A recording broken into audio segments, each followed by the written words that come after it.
السلام عليكم ورحمة الله وبركاته. ازيكم عاملين ايه؟ يا رب تكونوا بخير. النهاردة ان شاء الله هنعمل مع بعض الصينية بقى، يعني المتينة، صينية الكوارع بالفريك. صينية كوارع بالفريك يا جماعة. انا بتهيألي هي اول مرة على اليوتيوب. كل واحد له طريقته، بس هي الطريقة دي اللي مش بياكل الكوارع هياكل الكوارع مع شوية الشوربة الجامدين دول. يعني بصوا هي اول عظم. قبل ما ابتدي انا اسمي منى. لو الفيديو عجبك ما تنسيش اللايك والشير. نبتدي نقول بسم الله ونصلي على رسول الله.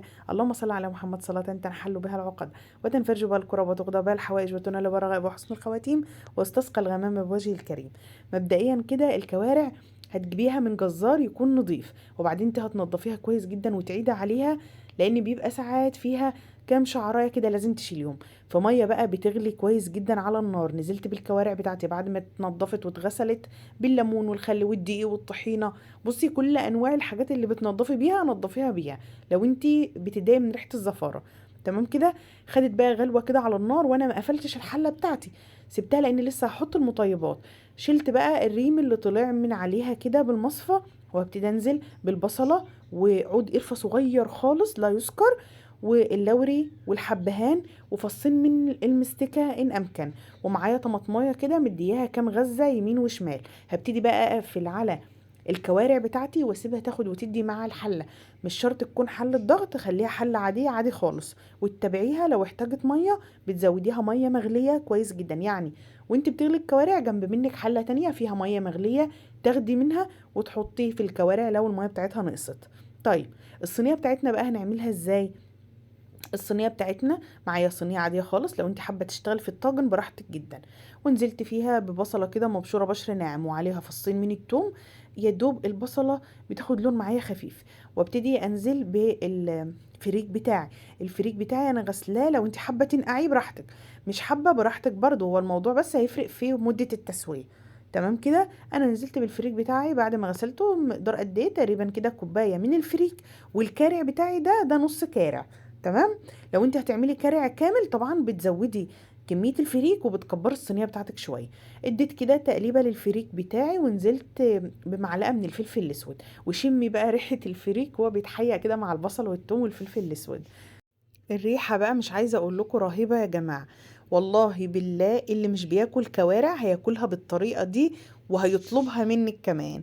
طبعا انا شوحت كده الفريك مع البصل والثوم والفلفل الاسود، وبعدين نزلت بكيس الطماطم بتاعي. طبعا انتوا عارفين من زمان ان انا بفرز الطماطم كده على قد مقدار الطبخة بتاعتي، انت شوفي مقدار طبختك ايه. وبعدين نزلت بكوبايه من الميه. طيب انا نزلت بكوبايه من الميه ليه؟ الطماطم بتاعتي كانت لسه مجمده وكمان هتبقى تقيله، فانا عايزه اسوي الفريك بتاعي. التوابل اللي هتزود بقى طعامة الصينية معايا: رشة كده من الكزبرة والبابريكا والملح والكمون وتوابل اللحمة، ومعلقة حلوة مليانة كده من الشطة. يعني هي الصينية دي بتبقى مشطشطة شوية. طبعا انا منزلتش بجوزة الطيب لوحدها، هي موجودة في التوابل المشكلة او التوابل اللحمة زي ما تسموها. معاكي بقى 7 بهارات، معاكي 10 بهارات، 11 بهار زي ما تحبي زي ما بتستخدمي. تمام كده. نزلت بقى على الكوارع بتاعتي بعد ما خلاص استوت بالملح ورشه الفلفل الاسود. مش بزود عليها اي حاجه، وزي ما قلت لكم في اول الفيديو انا بحط حته قرفه صغنطوطه خالص، لان انا مش عايزه طعم الشوربه بتاعتي تبقى قرفه خالص. يعني مش زهره، يا دوب بس هي حاجه كده تنكيهه بسيطه. تمام. بديها تقليبه وبسيبها 5 دقايق كده مع الملح تاخد وتدي معاه، والصينيه بتاعتنا على فكره بقت جاهزه معايا خلاص. تمام كده. الفريك بقى ما شاء الله فتح معايا زي ما انتوا شايفين كده. الحبايه بقت مستويه تماما. إيه عشان كده انا بقول لكم مش شرط ان انت تنقعيه، لو انت حابه تنقعيه براحتك خالص. هو بس ايه، هياخد منك فتره قصيره في التسويه بتاعته مع الصلصه. ابتديت بقى ان انا اخرج في الكوارع بتاعتي وانزل بيها في صينيه الفريك واحده واحده كده. وبعدين هبتدي ان انا اخلي الصلصه بتاعتي بس من غير حبوب فريك. يعني ايه؟ لو حبوب الفريك احنا لسه هنحمرها في الفرن، اتحطت فوق الكوارع هتلاقيها لما تيجي تحمريها حصولت معاكي.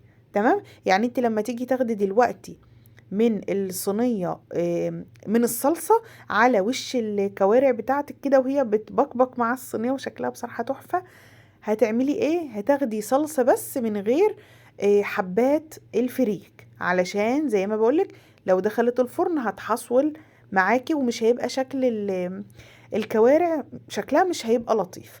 انا ابتديت ان انا اشيل بقى الحاجات اللي انا كنت حطاها في الشوربه، لان انا عايزه الشوربه بتاعتي تبقى صافيه شويه.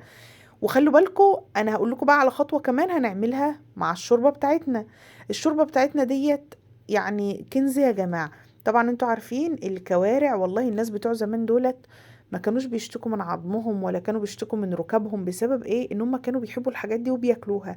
الوقت العيال عايزين لا البفتيك، لا الناجتس، لا مش عارف ايه. العيال صحتها بقت مايله، يعني مش عايزه اقول لكم. الحاجات دي هي اللي بتقوي والله يا جماعه، فانتوا لو تقدروا ان انتوا تاكلوا منها كلوا منها، والله هتقوي صحتكم. التوم بقى اللي انا بعمله ده بعمله علشان الشوربه بتاعتي دي، خطوه اختياري بس احنا بنحبها. بتجيبي حبه زيت صغيرين خالص وتنزلي عليهم 3 4 فصوص من التوم، وتبداي تطشيها على الشوربه بتاعه الكوارع عشان تاكلي بقى كده ايه، احلى واطعم شوربه هتاكليها في حياتك هي شوربه الكوارع. حابه ان انت بعد ما تسيبيها التوم ياخد ويدي كده مع الشوربه، براحتك تسيبيه يعني التوم فيه. حابه ان انت تصفيها في حله تانية زي ما انا عملت كده، انا كنت صفيتها في حله تانية اللي قدامكم دي، اللي هي الحله اللي ستانلس المتغطيه دي. انا اللي يهمني بس ان الشوربه بتاعتي تاخد من طعم التوم. فانت لو حابه تسيبيها سيبيها، حابه ان انت تصفيها بعد ما تاخد من طعم التوم براحتك خالص، كل حاجه ترجع لك. الصينيه بتاعتي كنت انا دخلتها الفرن، حطيتها تحت الشوايه وطالعه زي ما انتم شايفين كده ما شاء الله. هنبتدي برضو نعمل لها 3 4 فصوص من التوم كده على حبه زيت صغنطتين، ونبتدي ان احنا نديلها بس تسفيره بسيطه، ونروح طشنها بقى على صينيه الكوارع بتاعتنا القمر دي. بصوا والله يا جماعة حتة أكلة تستاهل بقكم، يعني تحفة جدا وطعمة طعامة. فكرة صينية الفريك بتدي طعامة للكوارع. في ناس طبعا بتحب تاكل الكوارع بشوربة كده وهي بيضة، بس في ناس بقى تانية بترفض تاكلها بسبب الموضوع ده. يعني يقولك أنا أكل كوارع لأ، يعني مش ان هم كارهينها، هم كارهين بس ان هي تكون بيضة. تمام. طبعا في ناس بتحمرها، هي المشكلة لما بتتحمر بقى، في ناس بتحطها بس في زيت وكده بتبقى تقيلة ودسمة جدا زيادة عن اللزوم. احنا مش عايزينها تقيلة ومش عايزينها دسمة، احنا عايزينها في الصينية كده. في ناس بتعملها على صينية بطاطس بس، هي مع الفريك بصراحة بتبقى تحفة جدا جدا، والتوابل بقى طبعا اللي احنا حاطينها، وتاكلي بقى احلى صينية فريك كده عليها طشة قمر. الطشة دي طبعا لو انت حابة تزودي عليها مثلا عودين من البقدونس براحتك، بس انا مش عايزة بقى اغطي على طعم الكوارع. هي الكوارع بتحب التوم شوية، وطبعا مع الفريك يعني وداكي في مكان تاني خالص. طلعت معانا ما شاء الله الصينية القمر دي، ديت من الاكلات اللي بيقول تقال عليها السهل الممتنع. هي سهله جدا، في ناس تشوفها تستصعبها ولا دي ايه ده، دي صينيه كوارع، دي حاجه جامده جدا. والله يا جماعه ما في اسهل من كده. الحاجات اللي هي بتبقى طالعه من البقره، الكوارع والمخ والحاجات دي من اطعم الحاجات اللي ممكن تاكليها في حياتك، طبعا مع الكبده واللي بيحب بقى الفشه والقلوب والكلام ده. يعني الحاجات دي بتودي في مكان تاني خالص. بس احنا النهارده بقى عملنا ايه؟ عملنا الكوارع. وعايزه اقولك على نصيحه، لما تيجي تشتري الكوارع ما تشتريش الرجل اللي ورا، تشتري الرجل اللي قدام. الرجل اللي قدام بتبقى مليانه شويه واطعم من الرجل اللي بتبقى في الخلف. تمام. طبعا احنا غرفنا.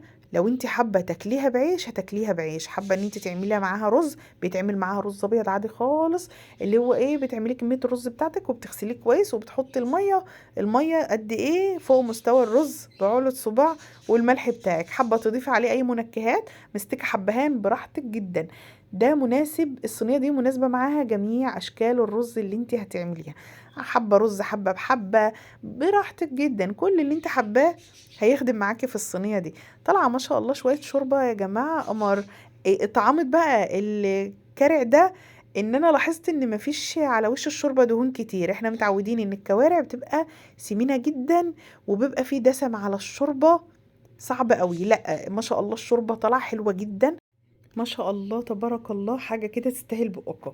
اتمنى من كل قلبي يكون الفيديو عجبكم، واتمنى تجربوها ومش هتندموا.